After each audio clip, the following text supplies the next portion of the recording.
Beirut में Netanyahu का बवंडर क्या फिर शुरू होने वाला है? क्या लेबनान में सीज फायर वाला फैसला इजराइल तोड़ने जा रहा है? क्या इजराइल के अंदर नेतन्याहू ने पैनिक बटन दबा दिया है? क्योंकि युद्ध का दायरा अब गाजा, लेबनान और सीरिया से बढ़कर इजराइल के अंदर पहुंच चुका है और इजराइल में फैले युद्ध वाले पैनिक की सबसे पुख्ता रिपोर्ट वहां की मीडिया में ही छप रही है। टाइम्स ऑफ इजराइल ने छापा है कि इजराइल के मिलिट्री चीफ का रक्षा मंत्री से विवाद हो गया है और 60 से ज्यादा कर्नल और ब्रिगेडियर रैंक के अफसरों की तैनाती पर ऑर्डर रोक दिया गया है।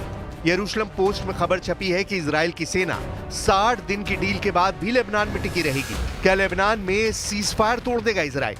इजराइल के अखबार हारेट्स में छपा है कि इजराइल हथियार बनाने का रिकॉर्ड तोड़ने जा रहा है, यानी सबसे ज्यादा गोला बारूद, मतलब लंबा युद्ध।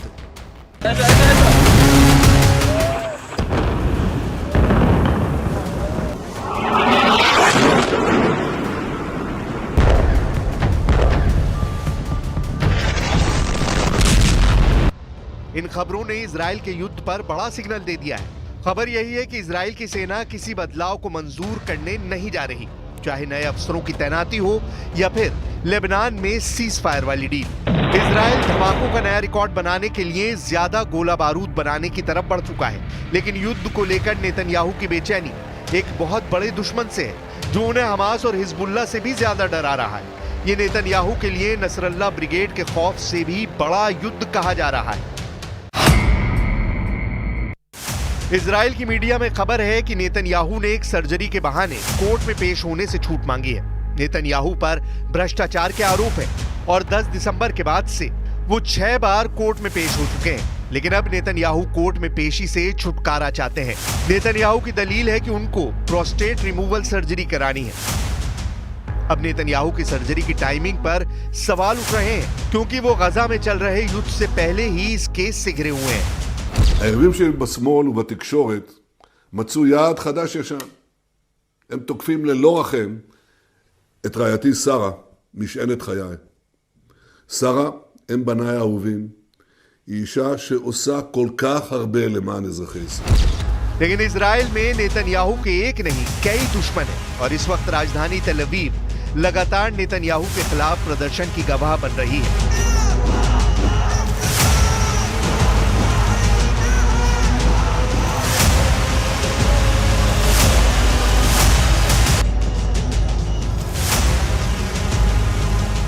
सबको लगता है कि नेतन्याहू का गजा वाला युद्ध उनकी राजनीति बचाने के लिए जारी रखा गया है और हमास के कब्जे में जो इजरायली बंधक है उन्हें छुड़ाने की कोई कोशिश अब नहीं हो रही।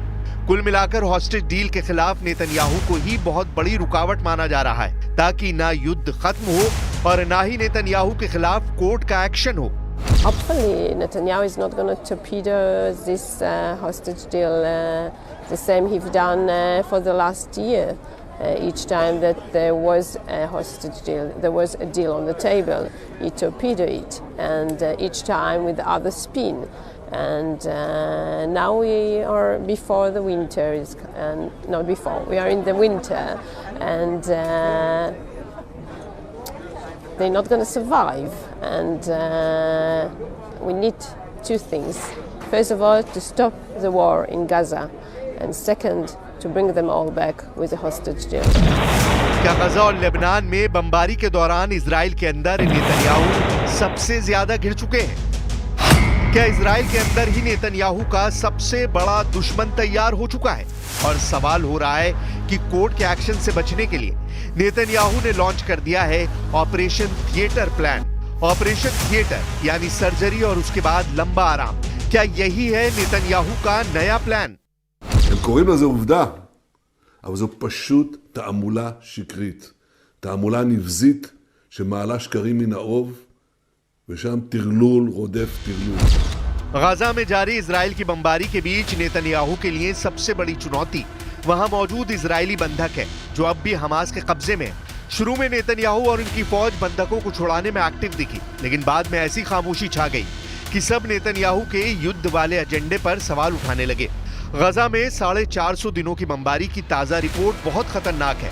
आंकड़े ऐसे हैं जिन पर अमेरिका से लेकर यूरोप तक चुप्पी साधे हुए हैं। गजा पर इजराइल की बमबारी में अब तक 45,000 से ज्यादा फिलिस्तीनी नागरिकों की मौत हो चुकी है। इसमें करीब 20,000 बच्चे हैं। वहीं हमास के कब्जे में करीब 100 बंधक हैं और उनको छुड़ाने के लिए इजराइल में लगातार सीज फायर की मांग की जा रही है। Asking again from President Trump, sir, please don't let Netanyahu fool you.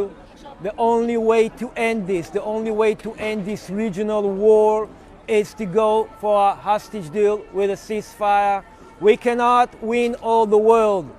Yesterday it was Hezbollah, today it's the Houthis in Yemen, tomorrow it's Iran, and maybe after that we'll go all the way to Afghanistan.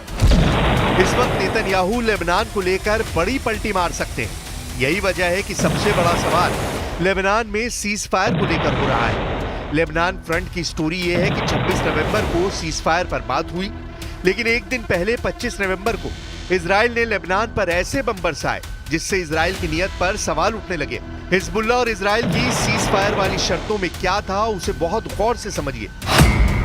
Israel और Hezbollah के बीच cease fire 2 महीने का हुआ। Israel को दक्षिण Lebanon से सेना हटानी पड़ेगी, कोई बफर जोन नहीं बनेगा। हिजबुल्लाह को भी लिटानी नदी के दक्षिण में अपने लड़ाकों को हटाना होगा। दक्षिण लेबनान में लेबनान की सेना तैनात की जाएगी। सीज फायर की शर्तों की डिटेल बता रही है कि इसमें न इजराइल जीत का दावा कर पाया और न ही हिजबुल्लाह, लेकिन इन शर्तों में हिजबुल्लाह की हार का दावा भी नहीं किया जा सकता, क्योंकि हिजबुल्लाह एक मिलिशिया है, जबकि इजराइल के पास भारी भरकम और बहुत ही आधुनिक फौज, और इसी फौज ने अब नेतन्याहू की सरकार को चैलेंज करना शुरू कर दिया है, क्योंकि इजराइल के सेना अध्यक्ष हर्जी हलेवी ने 60 वरिष्ठ अफसरों की नियुक्ति को टाल दिया है। इसमें कर्नल भी हैं और ब्रिगेडियर रैंक के अफसर भी हैं। रिपोर्ट है कि सेना अध्यक्ष हर्जी हलेवी और रक्षा मंत्री इजराइल काट्स के बीच विवाद हो गया है। विवाद अफसरों के प्रमोशन पर है, विवाद अफसरों की नियुक्ति और उनकी तैनाती पर भी है। एक तरह से सेना अध्यक्ष ने 60 कर्नल और ब्रिगेडियर रैंक के अफसरों की तैनाती पर वीटो लगा दिया है। गाजा से लेकर लेबनान बॉर्डर तक नेतन्याहू इजराइल में घिरते हुए नजर आ रहे हैं। सेना से लेकर इजराइल की जनता तक नेतन्याहू के खिलाफ मोर्चा खोल रही है। लेबनान में हुए सीजफायर को लेकर नेतन्याहू की आलोचना लगातार हो रही है। इसमें कोई शक नहीं कि हिजबुल्लाह के मुकाबले में नेतन्याहू के पास खोने को ज्यादा है। हिजबुल्लाह से सीजफायर पर उत्तरी इजराइल में मते अशेर रीजनल काउंसिल के प्रमुख और कॉन्फ्लिक्ट जोन फोरम के अध्यक्ष मोशे डेविडोविच ने जो कहा है वो बात नेतन्याहू को परेशान कर सकती है। मोशे डेविडोविच ने कहा है कि नेतन्याहू ने बहुत बड़ी गलती कर दी है। लेबनान में बफर जोन न बनाने का मतलब है कि हिजबुल्लाह फिर ताकतवर बनेगा। पहले और दूसरे लेबनान युद्ध की तरह तीसरे युद्ध में भी इजराइल की हार होने जा रही है।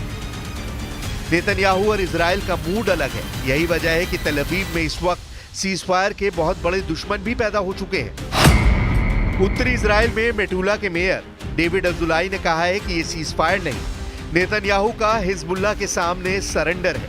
मेटुला के मेयर डेविड अजुलाई के मुताबिक अब हिजबुल्लाह फिर से खुद को मजबूत करेगा और इजराइल पर हमास के 6 अक्टूबर वाले हमले से भी खतरनाक अटैक करेगा। डेविड अजुलाई की वार्निंग है कि इस बार इजराइल में तबाही 40 गुना ज्यादा होगी। इन बातों को लेकर नेतन्याहू इस वक्त अपने वॉर कैबिनेट में भी बुरी तरह से घिर चुके हैं। नेतन्याहू अपने खिलाफ इंटरनेशनल क्रिमिनल कोर्ट की तरफ से जारी गिरफ्तारी के वारंट को लेकर पहले से ही काफी टेंशन में रहे और अब भ्रष्टाचार के केस में उनकी कोर्ट में पेशी ने भी तनाव को और ज्यादा बढ़ा दिया है।